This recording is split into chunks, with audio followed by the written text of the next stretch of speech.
The gilded asylum of Aurelia Voss, the scent of a century history, is rarely clean. Usually, it's covered in dirt, blood, and the smell of wet earth.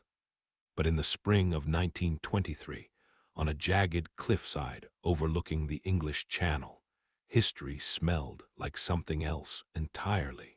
It smelled like expensive vanity. It was a Tuesday when the shovels of a construction crew hit something that didn't sound like stone. It was a hollow, ringing sound, a chime. When the workers cleared the silt, they didn't find a grave. They found a vault.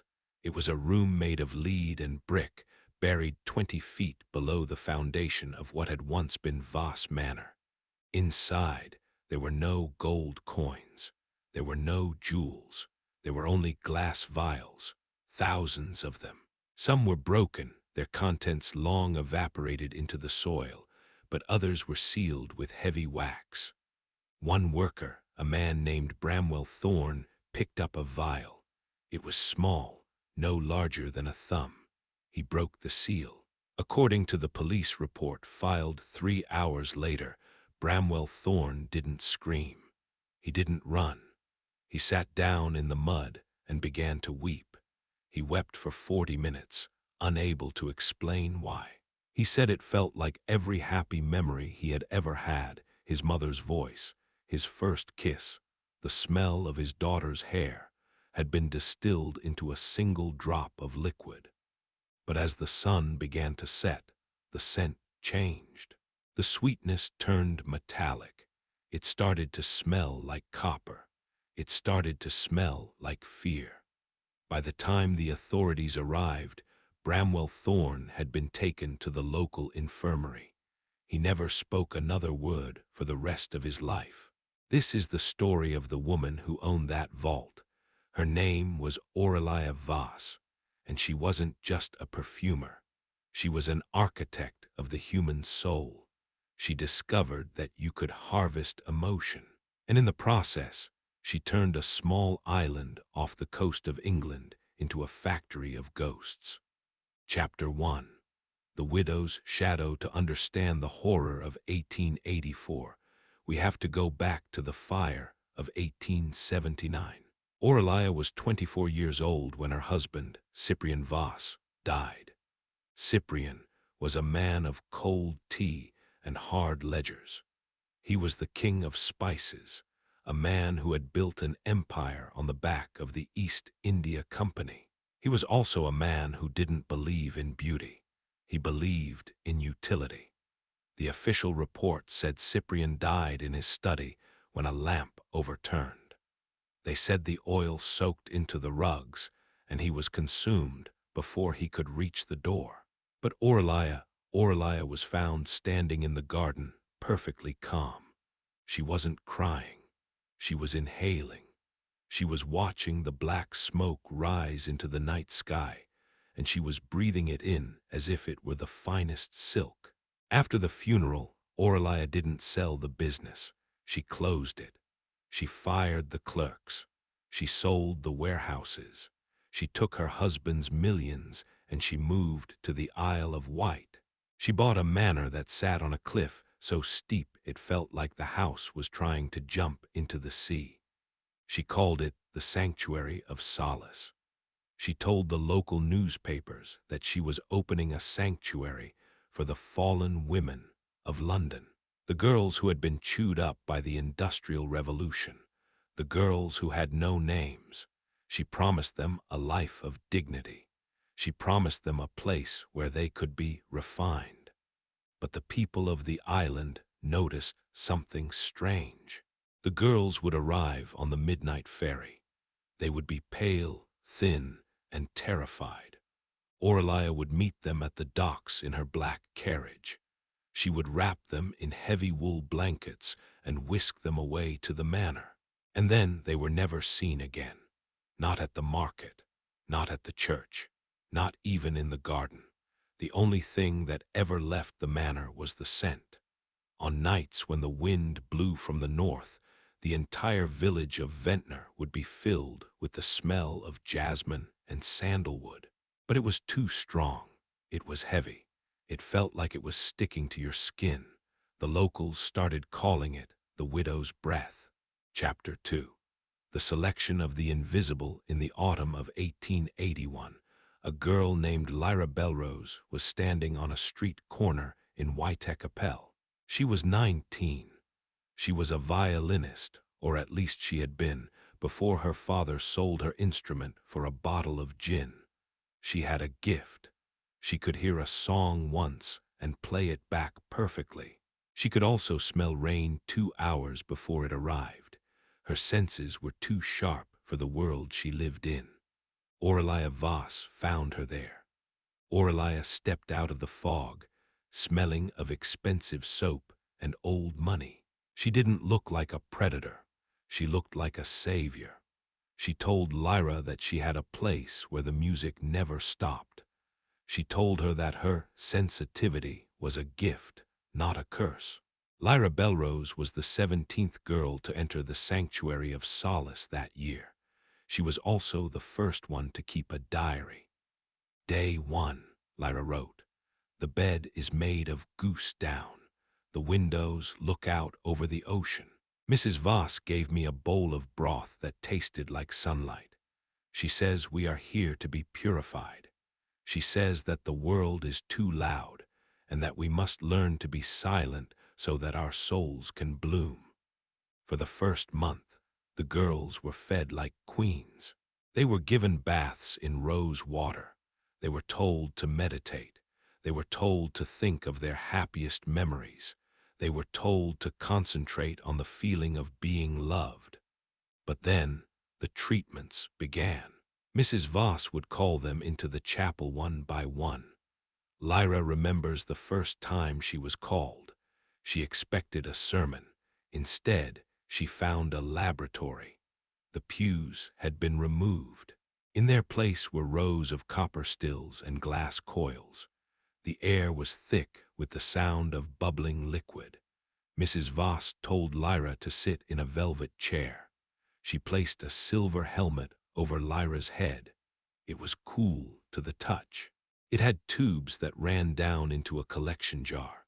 "Don't be afraid, my dear," Aurelia whispered. "I am just going to help you remember."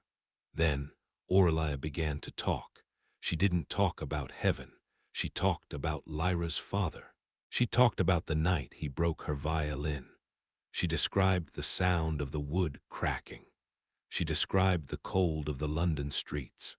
She pushed and pushed until Lyra was sobbing, her body shaking with the memory of her own grief. And as Lyra cried, she noticed something. The tubes attached to her head were turning foggy. A thin, clear liquid was dripping into the jar. Aurelia Voss wasn't comforting her. She was milking her. Chapter 3. The chemistry of the heartbeat. This is the point where we have to look at the science. Aurelia Voss was ahead of her time, but in the most horrific way possible. We now know about pheromones. We know that the body releases specific chemicals when it is under stress. Cortisol, adrenaline, oxytocin. But Aurelia believed that these chemicals carried the frequency of the emotion itself.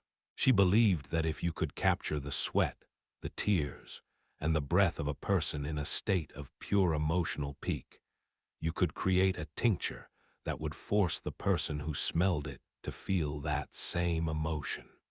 It was a psychic drug.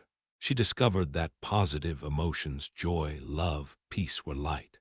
They evaporated quickly. They were the top notes of her perfumes. They gave the wearer a feeling of euphoria. But negative emotions, terror, grief, rage, were heavy. They were the base notes. They acted as fixatives. They made the scent last for days. To make a masterpiece, Aurelia needed both. She needed the girls to be happy, and then she needed to break them. It was a cycle. She would spend weeks building their confidence, making them feel safe, making them feel loved by her. And then, in a single hour in the chapel, she would rip it all away. The result was a perfume called Leviti, the void. One drop on the wrist of a grieving duchess in London, and she would suddenly feel a burst of artificial sunshine. She would pay anything for it.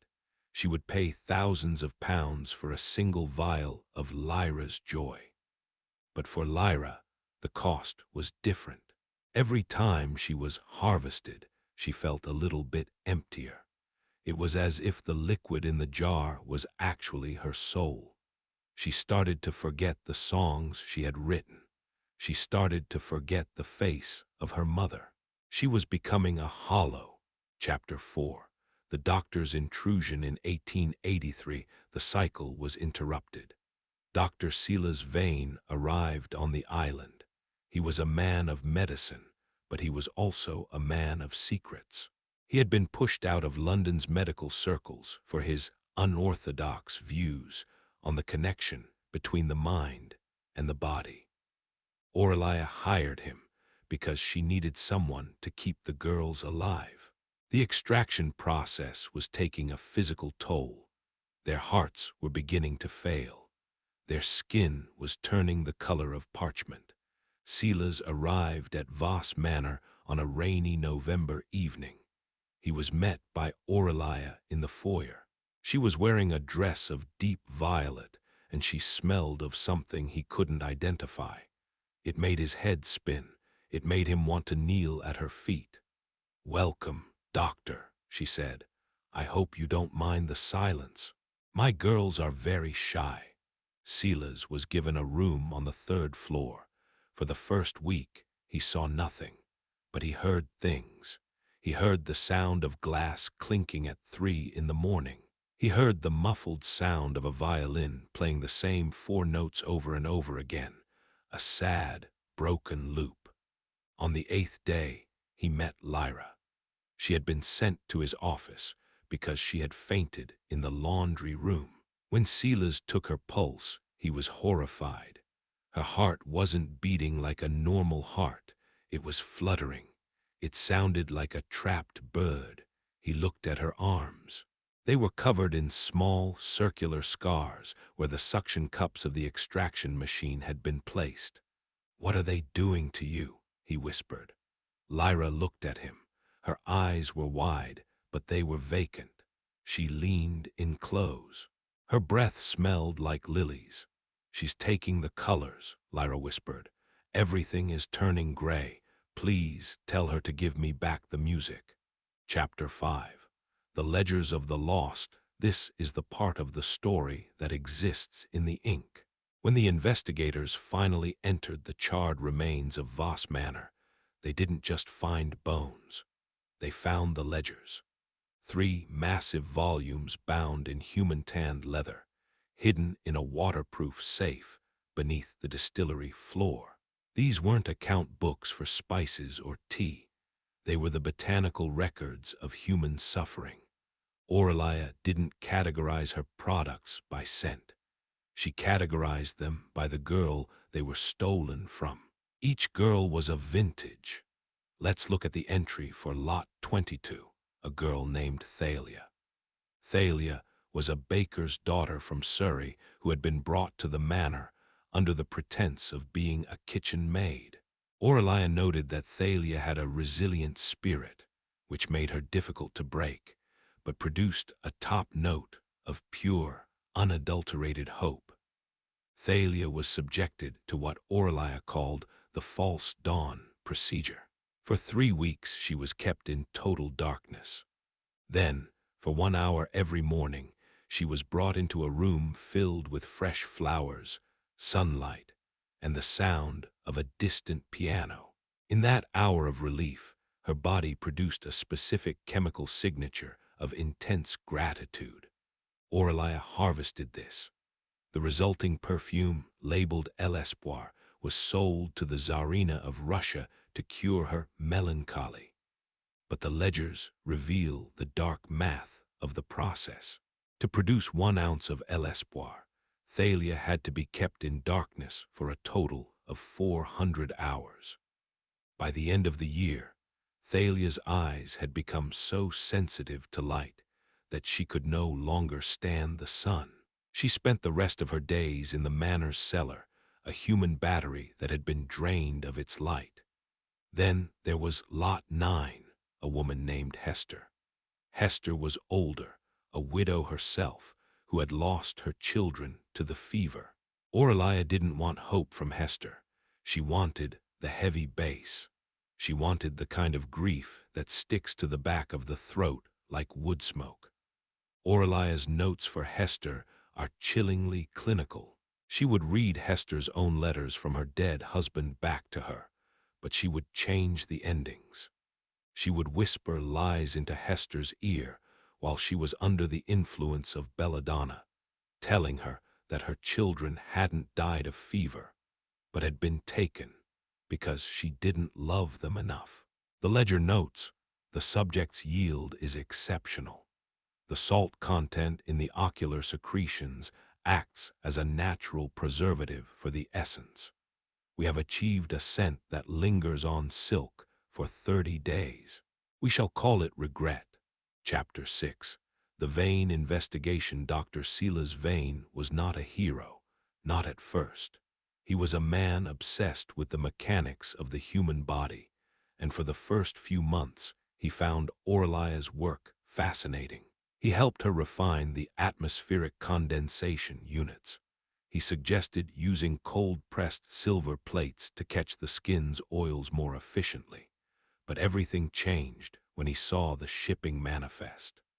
Silas had assumed Aurelia was a solo operator, a mad scientist in a lonely manor. He was wrong. The sanctuary of solace was the center of a spiderweb that reached into the very heart of Parliament. He found letters from the Home Office. He found invoices from the Navy. The British Empire was interested in Aurelia's work for a reason that had nothing to do with vanity. They didn't want perfume. They wanted behavioral suppressants. They wanted to know if Aurelia could create a scent that would make a crowd of rioters feel suddenly, inexplicably peaceful. They wanted a weaponized empathy that could be sprayed into a prison or a barracks to ensure total obedience. Aurelia was testing these suppressants on the girls. She was trying to create a scent that would erase the will to resist. Silas began to keep his own secret ledger. He wrote in a tiny, cramped script on the back of medical charts. December 12, 1883, he wrote, "The girls are no longer human. They move like clockwork dolls. They eat when they are told. They sleep when they are told. Today I observed Aurelia spraying a new tincture, Essence 44, into the dining hall. Within seconds, the girls stopped talking. They stopped breathing for a few beats. They simply sat, staring at the walls with a look of terrifying contentment. It isn't peace. It's a chemical lobotomy."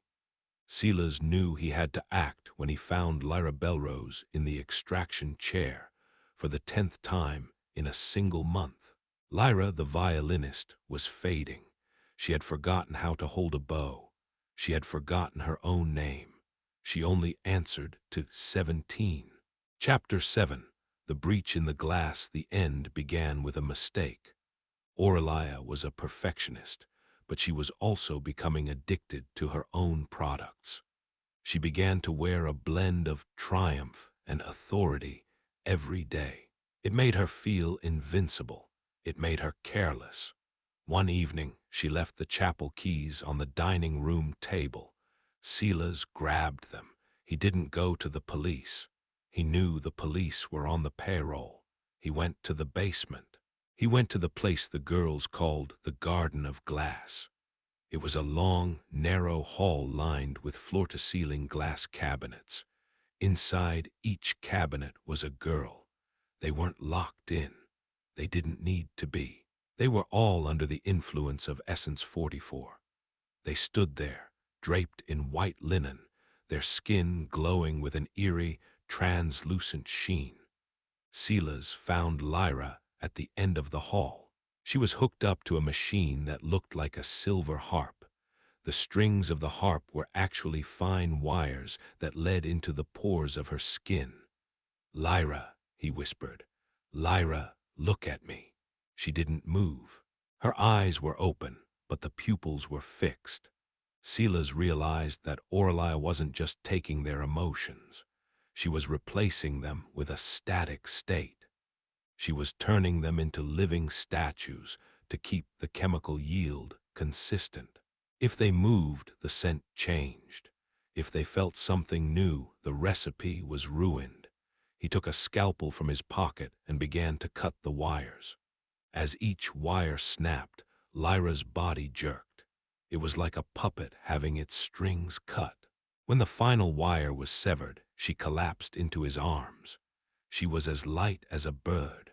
Her bones felt like they were made of balsa wood. "Music," she hissed. It was the first word she had spoken in weeks. The music is burning. Chapter 8. The night the island screamed on January 14, 1884, a storm hit the Isle of Wight. The waves were 60 feet high, crashing against the cliffs beneath Voss Manor. The sound of the thunder masked the sound of the breaking glass. Silas hadn't just freed Lyra. He had broken into the storage vats. He had opened the valves on thousands of gallons of pure, concentrated emotion. The air in the manor changed instantly. It wasn't a smell anymore. It was a physical force. Imagine every grief, every joy, every terror, and every moment of peace felt by 23 women over 4 years, all released into the air at once. The guards in the foyer dropped to their knees, laughing and crying simultaneously. The maids in the kitchen began to scream memories they didn't know they had. Aurelia Voss came down the grand staircase, her face a mask of fury. She was holding a lantern. "You've ruined it," she shrieked at Silas. "You've wasted years of work. It's all in the air. It's gone." "It was never yours to take," Silas said. He was holding Lyra, trying to lead her toward the door. But Lyra wasn't running.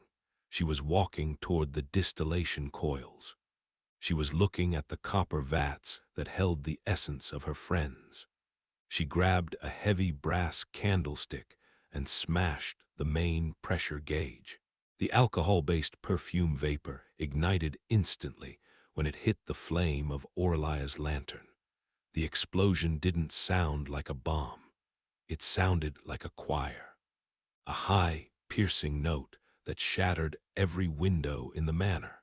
The fire was blue, deep, electric blue. It crawled up the curtains. It melted the glass vials. It turned the garden of glass into a furnace. Silas managed to get out through a coal chute. He dragged Lyra with him into the rain. They stood on the cliffside and watched as the sanctuary of solace became a pillar of fire. They say that for miles around, the people of the Isle of Wight fell into a deep, dream-filled sleep that night. The smoke from the fire carried the essence over the entire island. For one night, everyone felt everything. The old felt young. The dying felt peace. The cruel felt the weight of their own sins. When the sun rose, Voss Manor was a smoking skeleton of stone. Chapter 9. The modern shadow. The story should have ended there. But as we saw at the beginning of this investigation, in 1923, the vats were found. Not all of them had burned. The mystery that remains is this. The ledgers mentioned 23 girls, but only 22 sets of remains were ever found in the ruins or the vault. Lyra Belrose and Dr. Silas Vane disappeared. There are no records of them ever boarding a ferry. There are no records of them entering a hospital. But in 1950, a small music shop in Paris was sold after the owner died. In the back room, they found a violin. When the bow was drawn across the strings, the room began to smell like lilies. Some people say that Aurelia Voss didn't die in the fire either. They say she's still out there, working in the shadows of the modern cosmetic industry. They say that when you see an advertisement for a perfume that promises to make you unforgettable, or irresistible.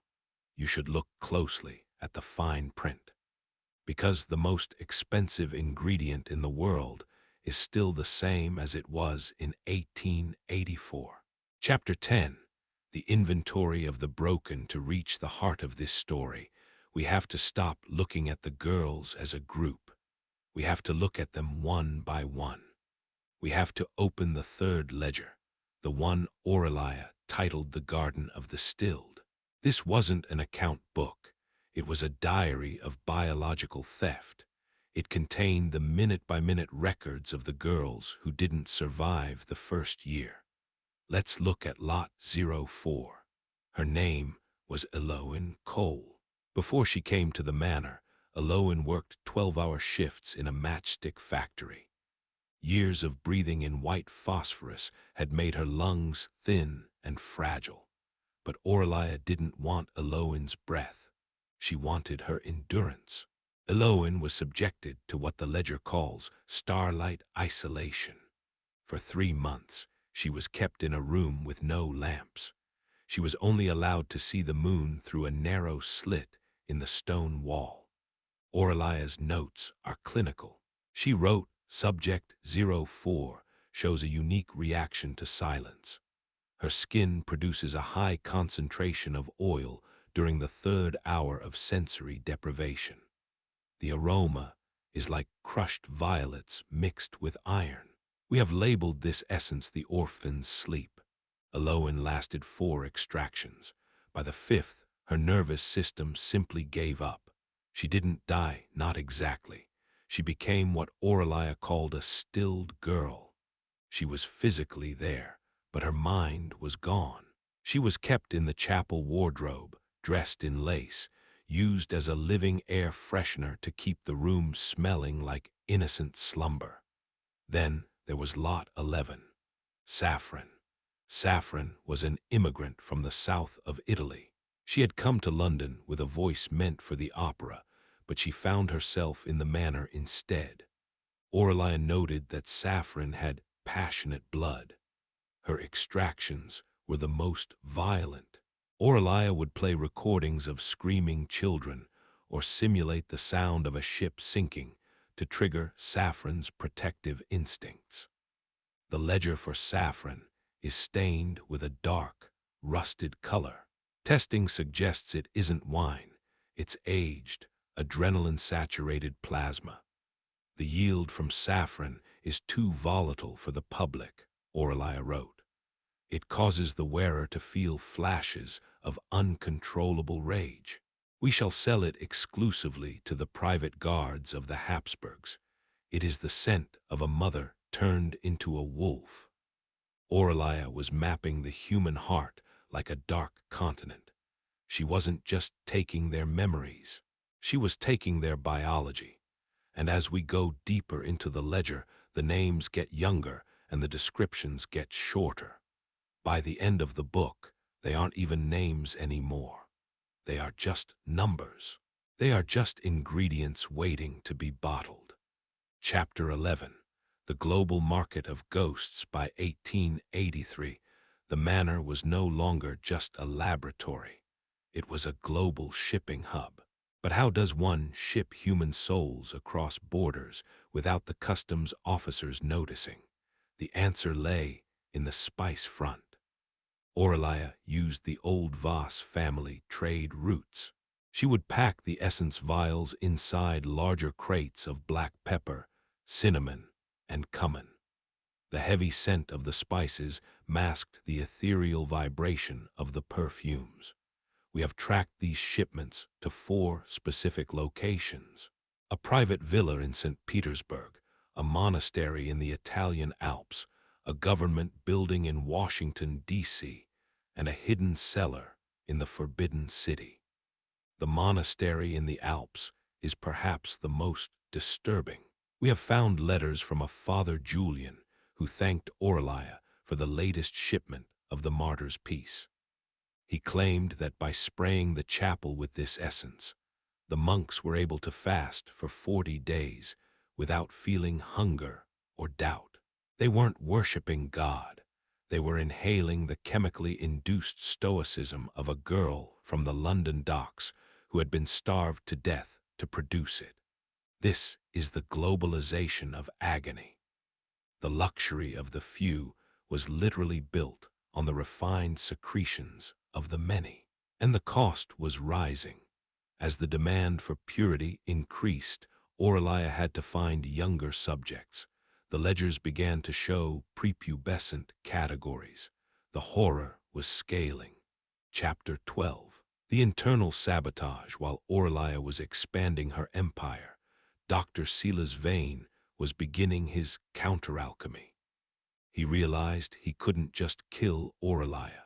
The buyers would simply replace her with another chemist. He had to destroy the formula. He began to subtly alter the girls' diets.